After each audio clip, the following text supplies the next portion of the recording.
Beaucoup de gens connaissent Jésus comme un bon enseignant qui prêchait l'amour et le pardon. Cependant, il existe des documents peu connus qui révèlent une facette très différente de ces enseignements. Des textes tels que l'Évangile de Thomas, le livre secret de Jean et le dialogue du Sauveur, cachés depuis plus de 1600 ans dans les sables du désert égyptien, présentent un message bien plus profond et inquiétant que de simples leçons de morale.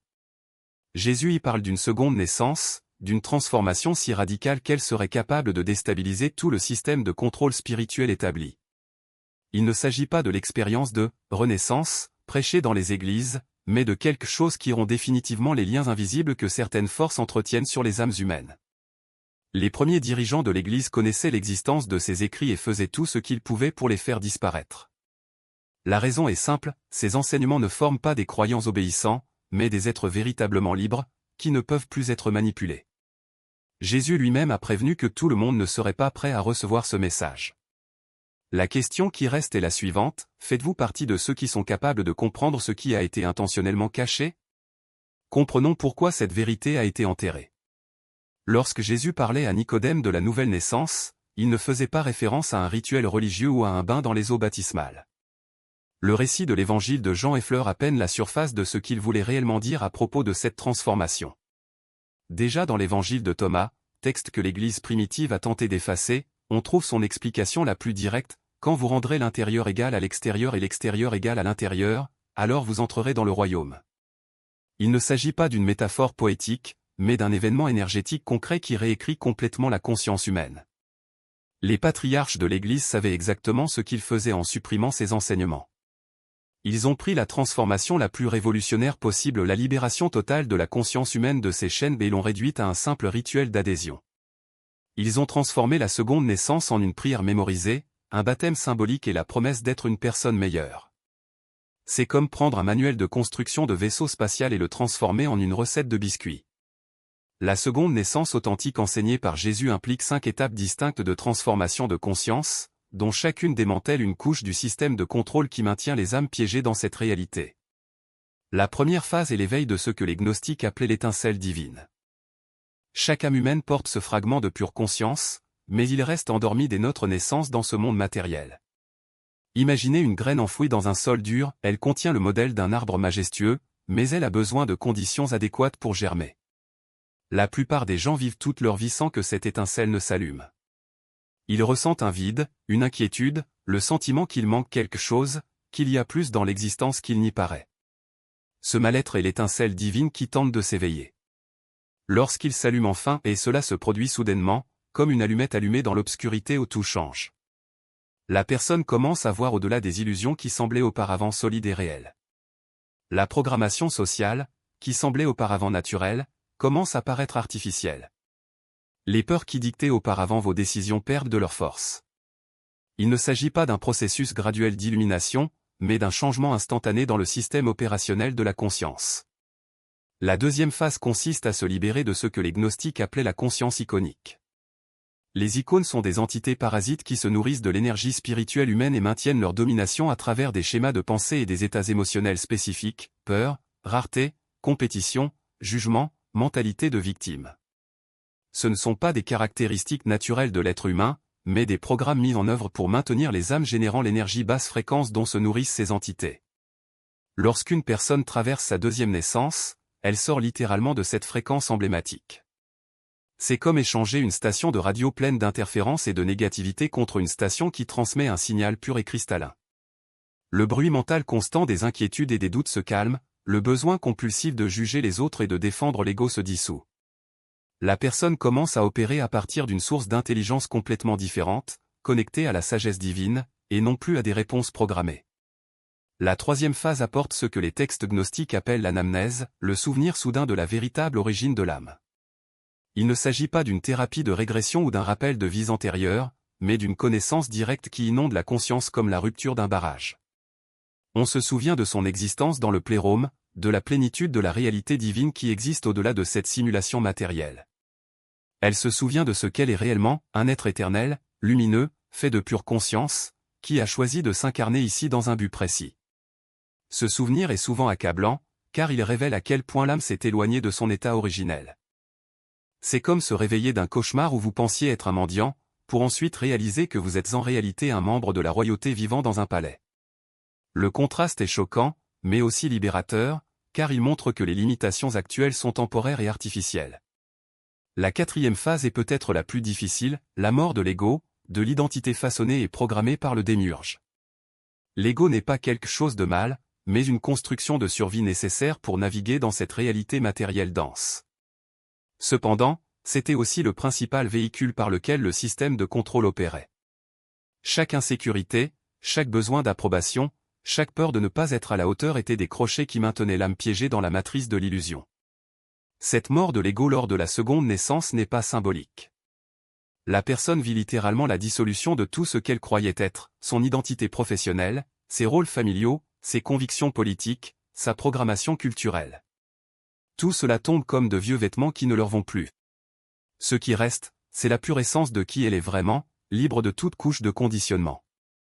La cinquième et dernière phase est celle de l'âme qui revient à briller, rayonnant de sa nature divine originelle. Dans le texte gnostique appelé Évangile de Philippe, cela est décrit comme « allumer la lumière ». La personne commence à émettre une fréquence que les autres âmes éveillées reconnaissent instantanément. Elle devient ce que les textes appellent un être pneumatique, rempli d'esprit, qui ne peut plus être contrôlé par les systèmes qui gouvernent les humains ordinaires. Cette luminosité n'est pas visible aux yeux physiques, mais elle est indubitable pour ceux qui ont une vision spirituelle. C'est comme la différence entre une bougie et une ampoule, elles éclairent toutes les deux, mais l'une fonctionne à partir d'une source d'énergie beaucoup plus puissante. Comparez cette profonde métamorphose avec ce qui se passe aujourd'hui dans la plupart des églises. Quelqu'un se dirige vers l'autel, dit une prière, se fait baptiser et entend dire qu'il est né de nouveau, mais rien d'essentiel ne change dans sa vie. La structure interne reste la même, les peurs restent sous contrôle et la personne reste aussi conditionnée qu'avant. La véritable transformation enseignée par Jésus n'est pas un événement superficiel, mais un processus profond qui reconfigure complètement l'âme. Et c'est précisément pour cela qu'il était caché. Expérimenter la densité de la matière comme une école et non comme une prison. Et c'est cette mémoire qui terrifie le plus les architectes du contrôle. Imaginez un instant ce qui se passe lorsqu'une personne s'éveille à sa vraie nature. Elle cesse d'être une consommatrice obéissante, une contributrice passive, une spectatrice résignée. Elle ne s'incline plus devant les autorités qui se présentent comme des intermédiaires entre le divin et l'humain, car elle devient elle-même le temple vivant de cette connexion. Elle n'accepte plus les récits de rareté, car elle reconnaît l'abondance infinie de l'univers comme son héritage naturel. Il ne se soumet plus au système de punition et de récompense, car il comprend que la vraie loi est celle de l'amour inconditionnel et non de la peur. Les mécanismes de contrôle dépendent d'un postulat fondamental, la croyance en la séparation. Séparés de Dieu, séparés les uns des autres, séparés de leur propre essence. C'est cette illusion d'isolement qui permet aux structures de pouvoir de fonctionner. Mais quelqu'un qui a vécu la seconde naissance voit clair dans ce mensonge. Il se rend compte que la division est une construction artificielle, un jeu d'ombre destiné à maintenir les âmes piégées dans un labyrinthe de dualité. Le bien et le mal, le sacré et le profane, toutes ces catégories se dissolvent lorsque l'on voit l'unité sous-jacente de toute chose. Et c'est précisément cette perception qui fait de l'éveillé une menace existentielle. Non pas parce qu'il devient violent ou rebelle au sens conventionnel du terme, mais parce que sa simple présence déstabilise le système. Votre énergie ne vibre plus dans le même champ de peur et de manque qui alimente les engrenages du contrôle. Il n'a pas besoin de validation extérieure, il ne cherche pas à s'épanouir dans les possessions, le statut ou les dogmes. Votre paix intérieure est auto-entretenue, et c'est quelque chose qu'aucun empire, aucune institution, aucune idéologie ne peut reproduire ou contrôler. Les textes gnostiques décrivent cet état comme « le royaume en vous ». Il ne s'agit pas d'un lieu physique, mais d'une dimension de conscience où les lois de la matière perdent leur pouvoir coercitif. Lorsque Jésus dit « le royaume de Dieu est parmi vous », il ne parlait pas d'une réalité future ou lointaine, mais d'un état accessible ici et maintenant, pour ceux qui sont disposés à faire le travail intérieur nécessaire. Et ce travail n'est pas intellectuel, il n'est pas rituel, c'est une déconstruction radicale de tout ce qu'on nous a appris à croire sur nous-mêmes et sur la réalité. La seconde naissance nous oblige à abandonner le personnage pour lequel nous avons été conditionnés à jouer. Le nom, la profession, les croyances, les traumatismes, les masques sociaux, tout cela fait partie d'une identité temporaire, d'un rôle que nous acceptons de jouer sur cette scène qu'est la vie. Mais quand l'âme s'éveille, elle reconnaît que ce n'est pas le personnage, c'est l'acteur qui a choisi de le jouer. Et ce choix peut être revu à tout moment. C'est comme se réveiller d'un rêve lucide, vous réalisez soudain que vous rêvez et pouvez façonner l'expérience selon votre volonté, car la conscience que vous observez est plus réelle que le rêve lui-même. C'est le véritable danger pour les systèmes de contrôle. Une population qui s'éveille à sa nature divine est une population qui ne peut être manipulée. Il n'achète pas de promesses de salut extérieur, il ne craint pas les menaces de punition, il ne se laisse pas séduire par les illusions du pouvoir. Elle vit simplement à partir d'un centre inébranlable, où la vérité va de soi et où la liberté n'est pas un concept mais une expérience directe. C'est pourquoi, tout au long de l'histoire, les gardiens de l'illusion ont toujours cherché à supprimer ce savoir. Non pas à cause du mal intrinsèque, mais parce que son existence même dépend de l'ignorance des autres. Un vampire ne peut pas survivre si sa proie découvre qu'il est immortel. De même, les systèmes de contrôle ne peuvent pas survivre si les âmes qui les nourrissent cessent de croire l'histoire qu'on leur raconte. Mais voici l'ironie, plus vous essayez de cacher la vérité, plus elle devient évidente. Comme une graine enfouie dans les ténèbres, elle trouve son chemin vers la lumière. Les textes gnostiques qui ont survécu à l'incendie, les enseignements mystiques qui ont résisté à la persécution, les traditions spirituelles qui ont survécu dans l'ombre, tout cela est la preuve que la seconde naissance ne peut être arrêtée. Parce que ce n'est pas un dogme, ce n'est pas une doctrine, ce n'est pas une théorie. C'est une expérience directe, et aucune force dans l'univers ne peut empêcher une âme, au bon moment, de se rappeler qui elle est réellement. Des révélations de lumière qui confirment votre voyage. D'autres, cependant, seront des cauchemars si vifs qu'à votre réveil, vous vous demanderez si vous rêvez encore ou si, en fait, vous n'avez jamais quitté cet endroit sombre. Ces rêves ne sont pas aléatoires. Ce sont des champs de bataille où les archontes testent votre endurance, où vos doutes les plus profonds se matérialisent sous des formes grotesques pour tenter de vous convaincre que l'obscurité est la seule chose réelle. Vous vous réveillez épuisé, comme si vous vous étiez battu toute la nuit, parce que vous vous êtes battu. Mais voici une chose dont peu de gens se rendent compte, ces rêves ne sont pas que des attaques. Ils sont aussi la preuve que vous êtes proche. L'intensité de la résistance est proportionnelle à l'importance de ce dont vous vous apprêtez à vous souvenir. Et puis vient le silence. Non pas le silence paisible de la méditation, mais un vide oppressant, comme si l'univers entier s'était refermé autour de lui. Vos prières semblent résonner dans un gouffre sans fond. Les signes autrefois clairs deviennent désormais ambigus, comme si la réalité elle-même conspirait pour vous faire douter de tout. C'est le moment où la plupart des gens abandonnent. Ils interprètent le silence comme un abandon, comme si Dieu ou le cosmos les avait oubliés. Mais ce qui se passe est exactement le contraire. Le silence n'est pas une absence, c'est une préparation. C'est l'espace qui s'ouvre lorsque vous êtes sur le point d'entendre quelque chose qui ne peut être mis en mots, quelque chose qui ne peut être vécu. Les mystiques de toute tradition ont décrit ce moment, le désert avant l'extase, la nuit noire avant l'aube.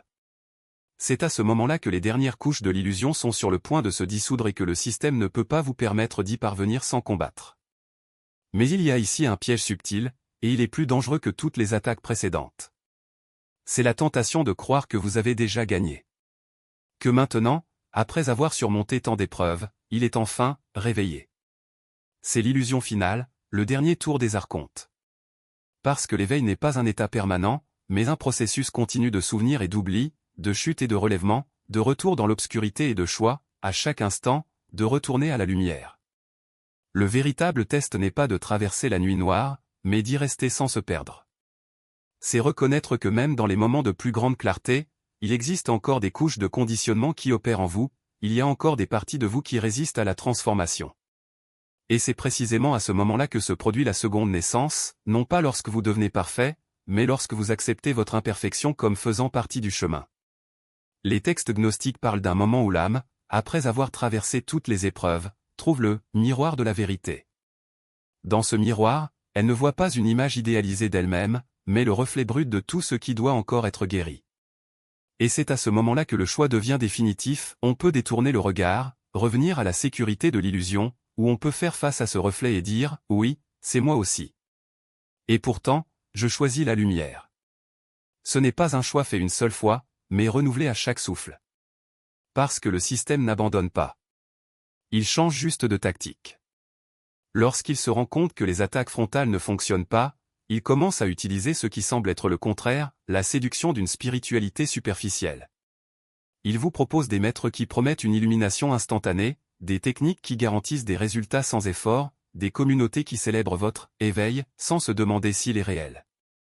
Et le plus dangereux de tous, l'idée que l'on est déjà suffisamment évolué pour ne plus avoir besoin de se transformer. Voilà le paradoxe, plus on avance, plus la résistance devient subtile. Elle n'apparaît plus comme un monstre sur le pas de votre porte, mais comme une voix douce qui murmure « Vous en avez assez fait. Reposez-vous. » Et c'est précisément là où vous devez être le plus vigilant. Parce que le vrai repos n'est pas l'absence de mouvement, mais le calme qui vient de l'abandon non pas à la paresse, mais au flux de la vie. Une seconde naissance n'est pas un prix qui peut être gagné et gardé sur une étagère. C'est un feu qu'il faut alimenter chaque jour, un choix qu'il faut réaffirmer à chaque aube.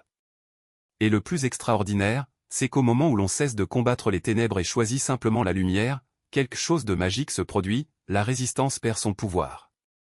Non pas parce qu'il disparaît, mais parce que vous n'en êtes plus la cible. Vous devenez l'espace où la lumière et l'ombre peuvent coexister, sans que l'une annule l'autre. Les anciens le savaient. Ainsi, dans les textes les plus secrets, l'initiation n'était pas un rituel, mais une série d'épreuves vécues.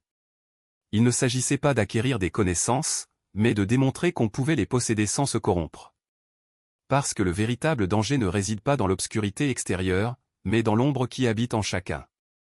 Et c'est précisément cette ombre non pas en tant qu'ennemi, mais en tant que professeur qui le guide vers la liberté. Quand on cesse de le fuir, quand on l'affronte sans crainte, il se transforme. Pas dans la lumière, mais dans quelque chose d'encore plus puissant, la sagesse. Parce que la lumière qui surgit des ténèbres est plus forte que n'importe quelle illumination qui ait jamais connu la nuit. Et c'est cette lumière, forgée dans le feu de l'épreuve, qui vous permet enfin de vous rappeler qui vous avez toujours été. Non pas comme une idée, non pas comme une croyance, mais comme une vérité vécue, si profonde qu'aucune illusion ne peut plus l'atteindre. Comprend des choses qui nécessitaient auparavant des années d'études ou de réflexion. Ce ne sont pas des idées que vous apprenez ou ce sont des vérités que vous reconnaissez, comme si elles avaient toujours été là, gravées quelque part au plus profond de votre mémoire. Les symboles dans les rêves commencent à prendre un sens. Les synchronicités ne sont plus des coïncidences, mais des messages directs d'une intelligence supérieure, qui opère à travers le langage de l'univers. Et le plus surprenant, vous commencez à ressentir la présence du divin dans le monde matériel, non pas comme une croyance abstraite, mais comme une réalité tangible, aussi concrète que le sol sous vos pieds ou l'air que vous respirez. Cet état n'est pas permanent au début. Il y a des oscillations, des moments où l'ancienne programmation tente de se réaffirmer, où le doute murmure à nouveau que tout cela n'était que imagination. Mais maintenant vous savez comment faire la différence. La voix de l'illusion est toujours la même, urgente, pleine de peur, insistante sur le fait qu'il faut revenir au contrôle, à la souffrance connue. La voix de la vérité est calme, patiente, comme une rivière qui sait qu'elle atteindra la mer. Elle n'a pas besoin d'être convaincue. Elle est. Au fil du temps, l'intégration s'approfondit. Ce qui était autrefois une expérience sporadique de clarté devient votre façon naturelle d'exister. Les couches de fausse identité ne disparaissent pas d'un seul coup, elles se dissolvent lentement, comme la neige au soleil, révélant la structure originale de votre âme en dessous. Et voici le plus beau paradoxe, plus vous vous libérez de ce qui ne vous appartient pas, plus vous devenez. Pas une version améliorée de vous-même, mais ce que vous avez toujours été, avant que le monde ne vous dise qui vous devriez être. Les relations changent inévitablement. Certains cassent, car la fréquence à laquelle vous vibrez actuellement est incompatible avec la leur. D'autres se transforment, car ceux qui s'éveillent aussi reconnaissent en vous un miroir. Et il y a ceux qui restent, mais d'une manière nouvelle non plus basée sur des besoins ou des projections, mais sur une connexion qui transcende l'ego. Vous réalisez que le véritable amour n'est pas une possession, ni une dépendance, ni même une émotion passagère. C'est un état d'être, une ouverture qui permet à l'autre d'exister dans sa totalité, sans que vous ayez à le modeler à votre image. Travail, obligation, vie quotidienne, tout continue d'exister, mais vous n'en êtes plus l'otage. Les crises financières, les conflits familiaux, les exigences extérieures perdent le pouvoir de définir leur réalité. Non pas parce que vous les ignorez, mais parce que vous les voyez désormais dans une perspective plus large. Ils sont comme les vagues de l'océan, ils peuvent faire bouger le bateau, mais ils n'ont pas la force de le couler. Vous apprenez à naviguer sans vous laisser paniquer, car vous savez qu'au fond vous êtes ancré dans quelque chose d'inébranlable. Et puis vient le moment où la dernière résistance se brise. Il ne s'agit pas d'un événement dramatique, mais d'un abandon silencieux, comme si l'on abandonnait un poids que l'on porte depuis si longtemps que l'on ne s'en rend plus compte. Vous comprenez soudain que le combat n'a jamais été contre le monde, ni contre les autres, ni même contre les archétypes qui tentaient de vous retenir. La bataille a toujours été interne, entre la partie de vous qui croyait en la séparation et la partie de vous qui a toujours connu l'unité. Lorsque cette division se dissout, ce qui reste est une pure présence. Il n'y a plus « je » et « l'autre » dedans, et « dehors », sacré, et « profane ». Il n'y a que ce qui est, dans son infinie complexité et simplicité. Les textes gnostiques parlent de cet état comme de « réintégration dans le plérôme », mais les mots sont limités. C'est comme si vous vous réveilliez d'un rêve long et déroutant pour découvrir que vous n'étiez jamais endormi du tout, juste distrait. Le monde ne change pas, mais votre relation avec lui se transforme complètement. Les mêmes rues, les mêmes gens, les mêmes problèmes sont toujours là, mais maintenant vous les voyez avec des yeux qui reconnaissent la divinité en tout. Même la souffrance prend un nouveau sens. Il ne disparaît pas, mais il cesse d'être un ennemi. Il devient un enseignant, un catalyseur, une force qui vous repousse chez vous lorsque vous oubliez le chemin. Et voici la vérité la plus profonde, vous n'avez jamais été perdu. Tout le voyage a été une illusion nécessaire, un jeu divin pour que, lorsque vous vous retrouverez, vous puissiez valoriser ce qui a toujours été le vôtre. L'éveil n'est pas une réussite, mais un retour. Ce n'est pas quelque chose que l'on réalise, mais quelque chose dont on se souvient. Et lorsque ce souvenir est complet, la question « Qui suis-je » cela n'a plus de sens. Parce que la réponse se trouve dans chaque respiration, dans chaque battement de cœur, dans le calme qui règne désormais là où auparavant il n'y avait que du bruit. Le système emblématique tentera toujours de vous faire reculer. Il le fera toujours, car son existence constitue une menace pour son ordre. Mais maintenant vous le savez, il n'a de pouvoir que sur ceux qui croient encore à ses mensonges. Et tu n'y crois plus. Non pas parce qu'il est devenu invulnérable, mais parce qu'il reconnaît l'illusion pour ce qu'elle est. Chaque fois qu'un doute surgit, vous l'observez sans vous identifier. Chaque fois que la peur tente de s'installer, vous l'accueillez comme un visiteur de passage. Et chaque fois que l'obscurité semble se refermer autour de vous, vous vous souvenez, la lumière n'a pas besoin d'être créée. Il faut juste qu'on lui rappelle. Connaissance. Chaque fois que vous acceptez une vérité sans poser de questions, chaque fois que vous déléguez votre capacité de discernement à une figure d'autorité, chaque fois que vous répétez « je ne comprends pas ceci » ou « c'est trop complexe pour moi », vous renouvelez un contrat qui limite votre perception au domaine de ce qui peut être mesuré, catégorisé et contrôlé. Le système éducatif moderne n'a pas été conçu pour libérer les esprits, mais pour les former à fonctionner au sein de structures prédéfinies et ce faisant, vous signez involontairement un accord qui dit « ma compréhension du monde dépend d'intermédiaires ». Les contrats s'établissent également par la langue. Les mots ne sont pas neutres, ils transportent des programmes.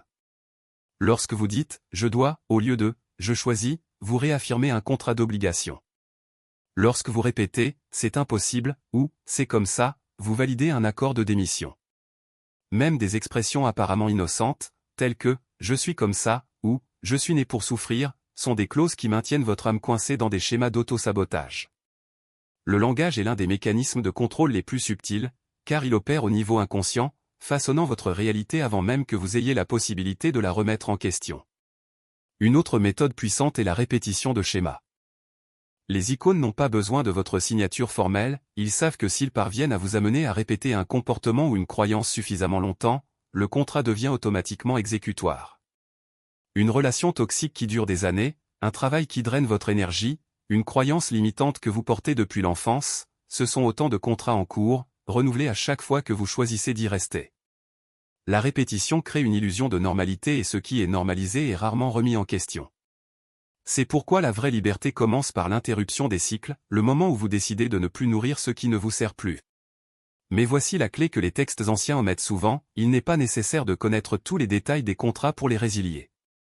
La seconde naissance, cet éveil soudain à votre vraie nature les annule toutes d'un coup, car elle opère à un niveau antérieur à la signature. C'est comme si vous réalisiez soudain que vous n'avez jamais eu de véritable identité juridique, que tous les documents que vous pensiez porter votre nom étaient en fait des projections d'une réalité qui n'existe plus pour vous. Les contrats n'ont de pouvoir que tant que vous y croyez. Et dès qu'ils reconnaissent que leur essence est antérieure à tout accord, ils perdent leur force. Cela ne veut pas dire que les effets des contrats disparaissent instantanément de votre champ d'expérience. Tout comme une maison continue de tenir debout pendant un certain temps après la suppression des fondations, les structures mentales et émotionnelles construites sur la base de ces accords peuvent persister. On sent encore le poids des vieilles croyances, l'écho de peurs qui ne sont plus fondées, l'inertie de schémas qui se répètent depuis des décennies. Mais maintenant vous le savez, ils ne sont plus vous. Ce ne sont que des résidus, comme l'ombre d'un objet déjà déplacé. Et à mesure que vous vous alignez sur votre nouvelle perception, ces résidus se dissolvent naturellement, sans effort. La véritable intégration de cet éveil demande de la patience. Vous n'apprenez pas seulement une nouvelle façon d'exister, il réapprend à être qui il a toujours été. Il y a des moments où l'immensité de cette liberté peut sembler intimidante, comme si le sol avait disparu sous vos pieds. Il est naturel de se sentir désorienté lorsque les anciennes références s'effondrent. Mais rappelez-vous, la désorientation n'est pas un signe d'erreur, mais d'expansion. Vous vous adaptez à une réalité plus large, et cela prend du temps. Ne vous précipitez pas pour combler le vide avec de nouvelles identités ou certitudes. L'espace entre ce que vous étiez et ce que vous devenez est sacré. C'est là que se produit la véritable transformation. Et voici le plus beau paradoxe de tous, plus on se donne à ce processus, moins cela ressemble à un processus. Il n'y a pas de ligne d'arrivée, car vous êtes déjà arrivé. Il n'y a pas d'état final à atteindre, car vous avez déjà terminé. Ce que nous appelons l'éveil n'est pas un accomplissement, mais un retour, le moment où l'âme se souvient qu'elle n'a jamais été perdue. Les archontes voudraient vous faire croire que la liberté se gagne avec effort, que l'illumination est un prix réservé à quelques-uns. Mais la vérité est que vous êtes déjà libre. La seule chose qui a changé, c'est que maintenant vous le savez. Et ce souvenir est contagieux. Au moment où vous vous libérez, quelque chose d'extraordinaire se produit, vous devenez un point de fuite dans le système. Votre simple présence commence à dissoudre les structures autour de vous, non pas parce que vous les combattez, mais parce que votre fréquence naturelle est incompatible avec l'illusion. Les gens autour de vous peuvent le ressentir, un inconfort, une curiosité, une attirance inexplicable. Ils ne savent pas ce qui se passe, mais ils ont l'impression que quelque chose a changé. Et certains d'entre eux, même sans comprendre, commenceront à remettre en question leur propre prison. Cela ne signifie pas que vous devez devenir un maître ou un guide. En fait, plus vous essayez d'enseigner, plus vous risquez de tomber dans le nouveau piège identitaire. La véritable transmission ne se fait pas par les mots, mais par l'être. Votre existence simple, libre, authentique, inébranlable est l'enseignement le plus puissant que vous puissiez offrir. Les gens n'ont pas besoin de vous pour les sauver, ils ont besoin de voir que le salut est possible. Et vous, en vivant votre liberté, vous le faites déjà. Enfin, rappelez-vous ceci, vous n'êtes pas spécial parce que vous êtes éveillé. Vous êtes juste le premier à vous en souvenir. Et ce souvenir est une invitation pas seulement pour vous, mais pour tous ceux qui sont encore piégés dans l'illusion. Le système archonte dépend de la croyance collective en sa propre réalité. Dès qu'un nombre suffisant d'âmes se libère, l'illusion commence à se désintégrer. Non pas parce que vous l'attaquez, mais parce qu'il perd de sa force lorsqu'il n'est plus nourri. Alors respire. Vous n'avez pas besoin de réparer le monde. Vous n'avez pas besoin de porter le poids de la libération des autres. Votre seule tâche est de rester ce que vous êtes. Et en faisant cela, vous changez déjà tout. Et un esclavage perpétuel au sein d'un système qui se nourrit de votre inconscience. Chaque vie vécue sans éveil n'est pas seulement une opportunité manquée, c'est un renforcement actif des chaînes qui vous lient. Les archontes n'ont pas besoin de violence ouverte pour maintenir leur règne, ils comptent sur votre collaboration involontaire. Chaque fois que vous choisissez la peur plutôt que la confiance, la séparation plutôt que l'unité, la distraction plutôt que la présence, vous signez un contrat renouvelé avec l'illusion. Et ces contrats, bien qu'invisibles, ont des conséquences tangibles, ils déterminent la densité de vos expériences, la profondeur de votre souffrance et même la clarté avec laquelle vous percevez la réalité. Mais voici la vérité qui change tout, ces contrats ne sont pas éternels. Ils ne font pas partie de votre essence. Ce ne sont que des arrangements temporaires, basés sur une fausse identité que vous avez assumée sans vous en rendre compte. Et dès le moment où vous reconnaissez cela non pas comme une idée, mais comme une vérité vécue, c'est le moment où ils se dissolvent. Non pas parce que vous les avez combattus, mais parce qu'ils ont perdu leur raison d'exister. C'est comme si vous vous réveilliez d'un rêve et réalisiez que les règles qui régissaient ce monde onirique ne s'appliquaient jamais à vous. Le cauchemar ne se termine pas parce que vous l'avez combattu, mais parce que vous avez simplement ouvert les yeux. La seconde naissance n'est pas un événement mystique réservé à quelques illuminés. C'est un droit inné de chaque âme, un retour à sa condition originelle de liberté. Ce qui le rend rare, ce n'est pas sa difficulté, mais la résistance que la plupart lui offrent. L'esprit conditionné craint le vide qui précède la transformation en ce moment où tout ce que vous croyez vrai commence à s'effondrer. Il est naturel de vouloir s'accrocher à ce que l'on sait, même si c'est douloureux. Mais c'est précisément dans ce détachement que se trouve la véritable sécurité. Non pas dans la solidité de vos croyances, mais dans la fluidité de votre conscience, qui n'a besoin de rien d'autre pour exister qu'elle-même. Les archontes le savent.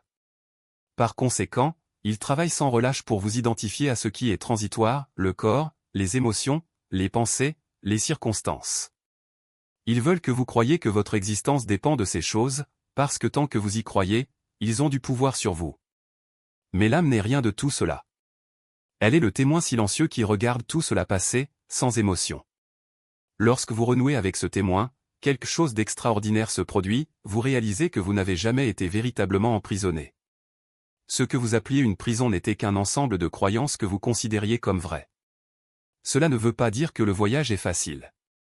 Le chemin vers la seconde naissance nécessite souvent de traverser ce qui semble être un désert, une période de désorientation, de profonds questionnements, de solitude existentielle. Mais c'est précisément dans cet espace vide que s'épanouit la véritable créativité. C'est là que vous découvrez que vous n'avez besoin de rien en dehors de vous-même pour être complet. Et c'est aussi là que les archontes perdent leur influence, car ils ne peuvent opérer que dans les ténèbres de l'inconscience. Lorsque vous allumez la lumière de votre propre présence, ils n'ont nulle part où se cacher.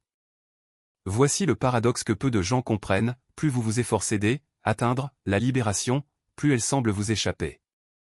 Cela se produit parce que la libération n'est pas quelque chose que l'on atteint, c'est quelque chose que l'on reconnaît. C'est comme si vous aviez passé toute votre vie à chercher vos lunettes pour découvrir qu'elles étaient tout le temps sur votre front. L'effort n'est pas d'arriver à quelque chose, mais de cesser de résister à ce qui existe déjà.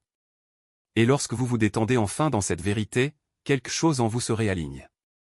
Il ne s'agit pas d'un changement externe, mais d'une transformation interne si profonde qu'elle remodèle toute votre expérience de la réalité. Les signes de cette transformation sont subtils mais indubitables. Vous commencez à réaliser que les choses qui vous faisaient autrefois peur, la mort, la solitude, l'échec ont perdu leur pouvoir sur vous. Non pas parce que vous êtes devenu invulnérable, mais parce que vous avez compris que ces choses ne définissent pas qui vous êtes. Vous arrêtez de chercher une validation externe parce que vous reconnaissez que votre existence n'a pas besoin d'autorisation. Les relations deviennent plus authentiques car vous ne projetez plus vos besoins sur les autres. Et, peut-être plus important encore, vous commencez à vivre avec un sentiment de profonde gratitude, non pas pour ce que vous avez, mais pour le simple fait que vous existez. Mais ne vous y trompez pas, il ne s'agit pas d'un voyage linéaire. Il y aura des moments où vous aurez l'impression de revenir en arrière, où d'anciens schémas sembleront refaire surface. Ce n'est pas un signe d'échec, mais cela fait partie du processus. Chaque fois que vous reconnaissez ces schémas et choisissez de ne pas vous y identifier, vous renforcez votre nouvelle conscience. C'est comme si vous nettoyiez la lentille de votre perception, et à mesure que chaque couche est supprimée, la réalité devient plus claire. Le plus grand obstacle n'est pas le système archonte, mais votre propre esprit conditionné. Elle vous dira que vous êtes égoïste, que vous devez faire plus, que la libération est un luxe réservé à quelques-uns. Mais ce ne sont que des voix de peur, essayant de vous maintenir dans l'illusion. La vérité est que vous n'avez rien à faire pour être libre, il vous suffit d'arrêter de croire que vous ne l'êtes pas. Et lorsque vous vous abandonnez enfin à cette vérité, vous découvrez que la liberté n'est pas une destination, mais le chemin lui-même. Détonation. Ce que vous vivez n'est pas une coïncidence ni une faiblesse personnelle. C'est une contre-offensive calculée.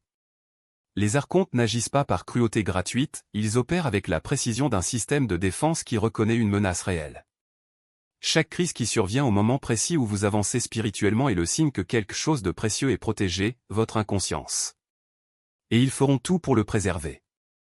Remarquez que ces attaques ne sont pas aléatoires. Ils ciblent les points les plus vulnérables de votre identité, les relations qui définissent qui vous croyez être, le travail qui entretient votre sentiment de sécurité, les souvenirs qui façonnent votre image de soi. Ce n'est pas que la vie va mal. C'est juste que la vie, telle que vous la connaissiez, a été construite sur des fondations fragiles, et maintenant ces fondations sont mises à l'épreuve. Le système archontique ne peut pas vous permettre de réaliser que votre vraie nature ne dépend d'aucun d'entre eux.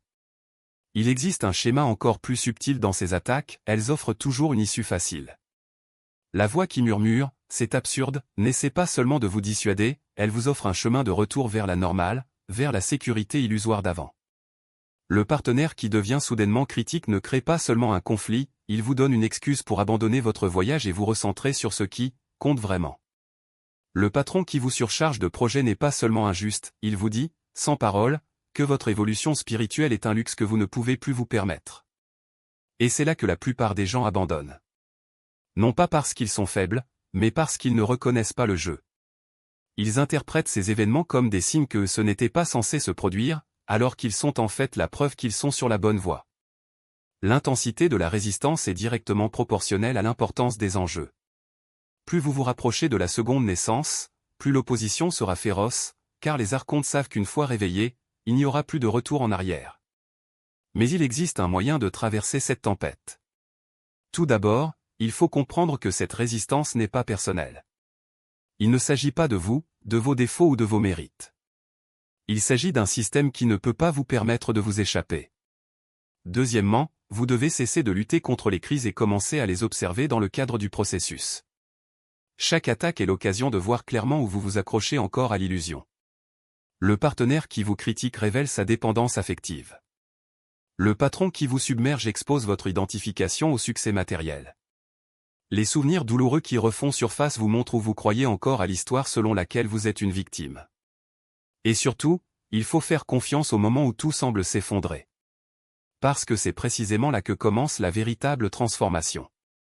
Lorsque les structures externes s'effondrent, ce qui reste est ce qui ne pourra jamais être touché, votre essence divine, attendant d'être reconnue. Les archontes ne peuvent pas détruire cela. Ils ne peuvent qu'essayer de vous convaincre que cela n'existe pas.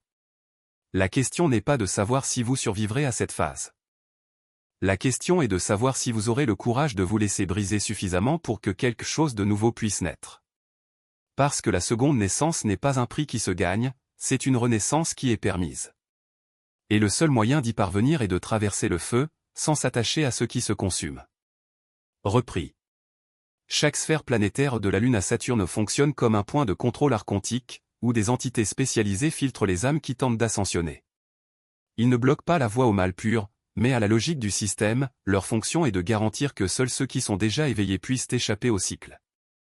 Pour d'autres, ils offrent l'illusion du choix, comme un employé d'aéroport redirigeant les passagers vers des vols plus longs, promettant de meilleures correspondances, alors qu'en réalité ils ne font que suivre des protocoles. L'initié n'a cependant pas besoin de suivre ces protocoles. Il reconnaît les gardiens des sphères non pas comme des juges mais comme des bureaucrates spirituels ou des entités qui opèrent par habitude, sans créativité ni véritable autorité. Lorsque vous aborderez l'un de ces messages, ils essaieront de vous engager dans des conversations sur les dettes karmiques ou les leçons non apprises. Mais l'éveillé ne débat pas. Il sait simplement que ce ne sont que des mots-clés dans un système obsolète, comme de vieux logiciels qui nécessitent encore des mots de passe que plus personne n'utilise. Votre présence là-bas est déjà la réponse, la conscience transformée n'a pas besoin d'autorisation pour passer. Il y a cependant un détail crucial. Les sphères ne sont pas seulement des barrières physiques ou énergétiques, ce sont des filtres de fréquence. Chacun d'eux correspond à un niveau spécifique de densité émotionnelle et mentale. La sphère lunaire, par exemple, est dominée par la peur et la culpabilité. Ceux qui portent encore ces émotions ne peuvent les surmonter sans être ramenés dans une nouvelle incarnation. La sphère de Vénus est régie par le désir et l'illusion de l'amour conditionnel.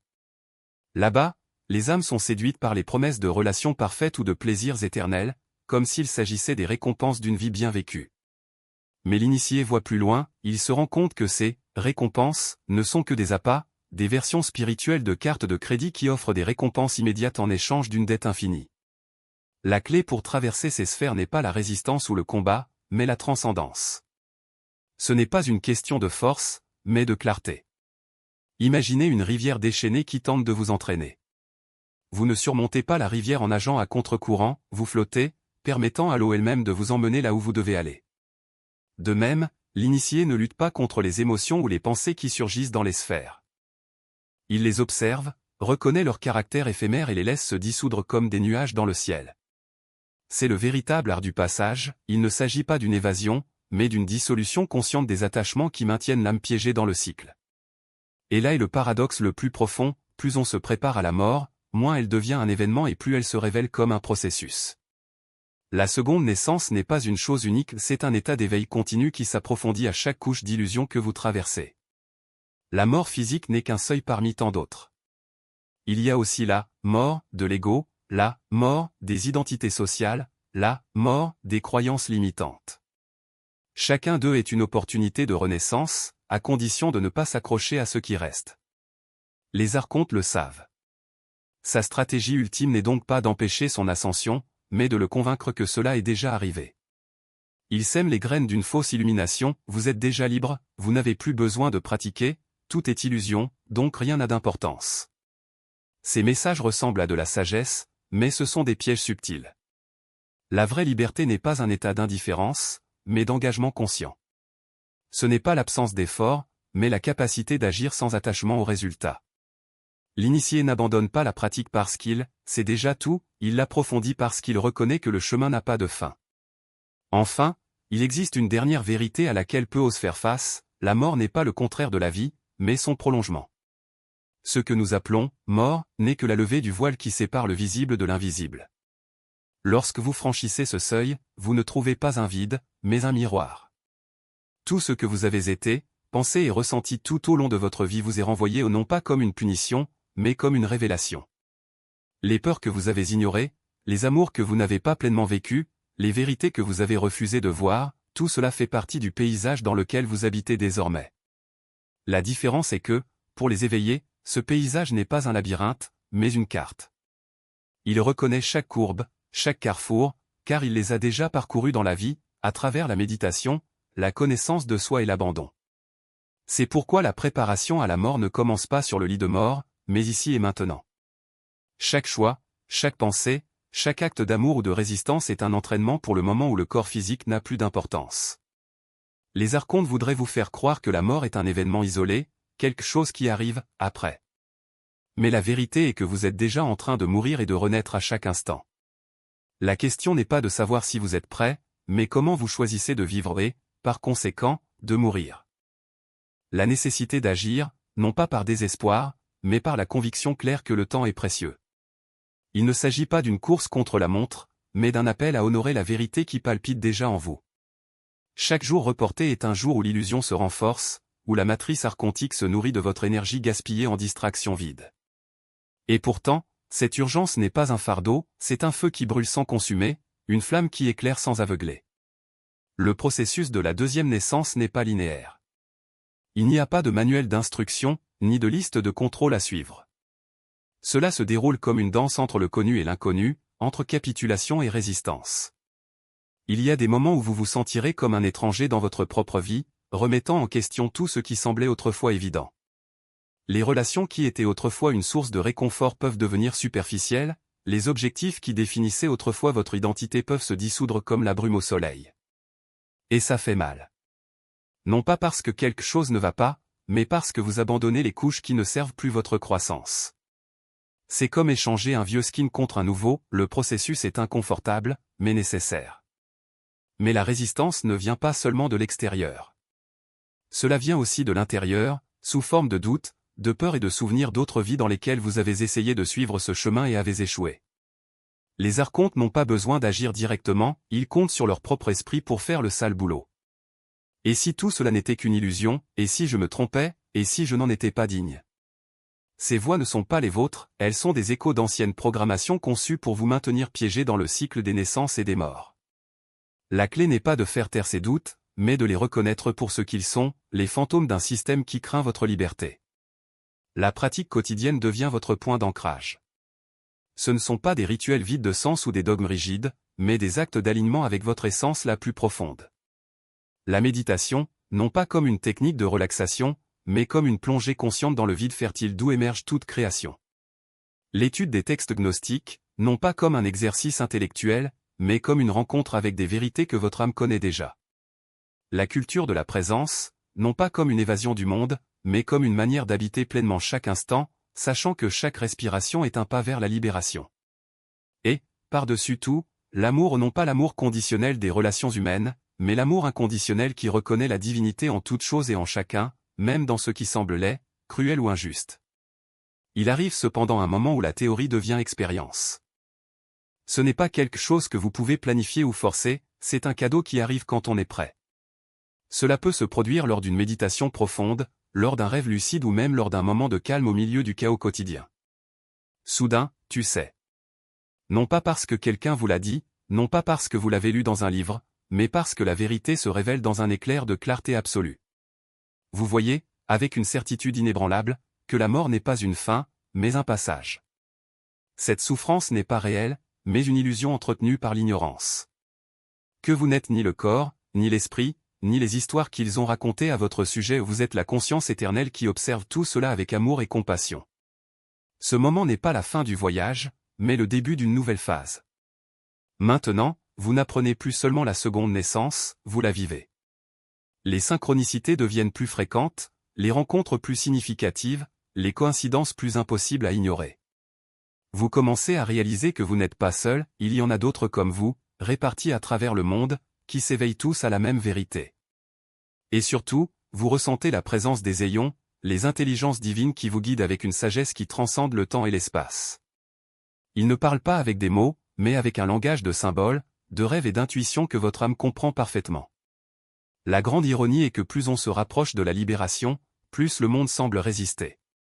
Les épreuves s'intensifient, non pas comme une punition, mais comme des opportunités de renforcer votre détermination. Les archontes, se rendant compte qu'ils sont sur le point de perdre une âme, redoublent d'efforts pour la maintenir piégée dans l'illusion. Ils peuvent utiliser la maladie, la perte, le désespoir ou même la tentation du pouvoir et du succès pour vous détourner du chemin. Mais maintenant vous le savez, ce ne sont pas des défaites, mais des épreuves. Chaque fois que vous choisissez la vérité plutôt que la peur, la liberté plutôt que l'esclavage, vous affaiblissez leur emprise sur vous. Et puis vient le moment où le choix devient inévitable. Il ne s'agit pas d'une décision dramatique, prise dans un moment de crise, mais d'une acceptation sereine du fait que vous êtes prêt. Vous n'avez pas besoin de mourir physiquement pour expérimenter la seconde naissance, cela se produit déjà en vous, à chaque respiration, à chaque pensée, à chaque acte d'amour. La mort, lorsqu'elle viendra, ne sera que la confirmation d'une vérité que vous vivez déjà, que la vie n'est pas une prison, mais une danse, et que vous avez toujours été le danseur, jamais la musique. La recherche de la nature de la réalité cesse d'être un exercice intellectuel et devient une question de survie spirituelle. Les questions sur la conscience, le sens de l'existence et son but ne sont plus des curiosités passagères, mais des flammes qui consument l'esprit et le cœur. Le sommeil devient rare, car l'esprit ne cesse d'explorer les idées et les révélations. Le temps, à la fois, semble précieux et illusoire. C'est là que le discernement devient essentiel. L'ego aime les expériences spirituelles parce qu'elles peuvent alimenter le sentiment d'être spécial, choisi ou supérieur aux autres. Mais le véritable appel à la seconde naissance s'accompagne d'une profonde humilité. Vous réalisez à quel point vous ne savez pas, au lieu d'être fier de ce que vous savez déjà. Ils sont prêts à renoncer au confort, à l'acceptation sociale et à l'identité familiale au nom de la vérité. L'ego recherche des expériences spirituelles pour se magnifier. L'âme recherche la vérité, même si elle détruit tout ce que le soi croit à propos de la réalité. Si vous reconnaissez ces signes, votre réponse définit tout. Commencez par une honnêteté radicale quant à votre situation spirituelle, et non à l'endroit où vous voulez être ou à l'endroit où vous pensez que vous devriez être. La plupart des gens surestiment leur développement spirituel et sous-estiment le travail requis pour une transformation authentique. La véritable auto-évaluation nécessite d'admettre les illusions confortables auxquelles vous vous accrochez encore et la manière dont vous continuez à participer à des systèmes que vous savez être faux. Engagez-vous dans des pratiques quotidiennes qui calment le bruit mental et éveillent l'intelligence du cœur. Il ne s'agit pas de suivre les techniques de méditation ou les routines spirituelles de quelqu'un d'autre. Découvrez les pratiques qui génèrent un véritable silence intérieur et élargissent la conscience pour vous spécifiquement. Certaines âmes répondent à la prière contemplative, d'autres à la méditation émouvante, d'autres encore à une enquête directe sur la nature de la conscience. Étudiez les textes gnostiques authentiques avec le sérieux de quelqu'un qui sait que sa vie dépend de sa compréhension, car c'est le cas. L'évangile de Thomas, l'évangile de Philippe, les apocryphes de Jean, ce ne sont pas des curiosités historiques, mais des manuels pratiques pour la transformation de la conscience. Lisez-les lentement, de manière contemplative, en permettant à leur signification de pénétrer au-delà de la compréhension intellectuelle, pour atteindre une connaissance directe. Recherchez la communauté avec ceux qui empruntent ce chemin, mais maintenez un discernement implacable concernant les enseignants et les enseignements. Le marché spirituel regorge de faux prophètes proposant des solutions miracles et des mensonges confortables. Les vrais enseignants mettent l'accent sur leur propre autorité intérieure plutôt que de créer une dépendance à l'égard de leurs conseils. Ils soulignent la difficulté et la durée d'une véritable transformation sans promettre une illumination instantanée. Préparez-vous à des interférences plus intenses et persistantes. À mesure que votre conscience commence à échapper au contrôle des structures externes, les tentatives pour la retrouver deviennent plus sophistiquées et plus agressives. Attendez-vous à un chaos accru dans des circonstances extérieures, conflits dans les relations, pression financière, problèmes de santé. Ce ne sont pas des signes que vous faites quelque chose de mal, mais des confirmations que vous êtes sur la bonne voie. Développez des stratégies pour maintenir votre concentration spirituelle au milieu de troubles extérieurs. Cultivez la patience avec le processus, sans perdre l'urgence du travail intérieur. La seconde naissance ne peut être forcée par des techniques ou un effort isolé. C'est une grâce qui surgit lorsque l'âme a préparé les bonnes conditions grâce à un véritable travail intérieur. Cette préparation peut prendre des années ou des décennies de pratique et d'abandon constant. L'ego a soif de restauration rapide spirituelle. L'âme sait que la transformation passe par une cuisson lente. La peur et la résistance qui surviennent face à ce niveau d'engagement sont normales et indiquent souvent que l'on est prêt à passer à la prochaine phase de croissance. Le faux soi sait que ces jours sont comptés lorsque commence un authentique travail spirituel. Il générera toutes les objections, distractions et excuses possibles pour vous empêcher de continuer. La peur de perdre votre identité, vos relations, votre sécurité ou ces peurs sont la dernière ligne de défense des programmes égoïstes. Si vous avez regardé cette série jusqu'à présent et sentez que ces enseignements résonnent dans vos os, pas seulement dans votre esprit, il y a de fortes chances que vous fassiez partie des élus auxquels Jésus a fait référence dans ses enseignements privés. Votre âme s'est préparée à cette reconnaissance au cours de plusieurs vies. La question est maintenant de savoir si vous honorerez cet appel avec le dévouement et le courage qu'il exige, ou si vous laisserez la prison confortable de la conscience ordinaire vous reprendre. Le temps des demi-mesures et du tourisme spirituel est révolu.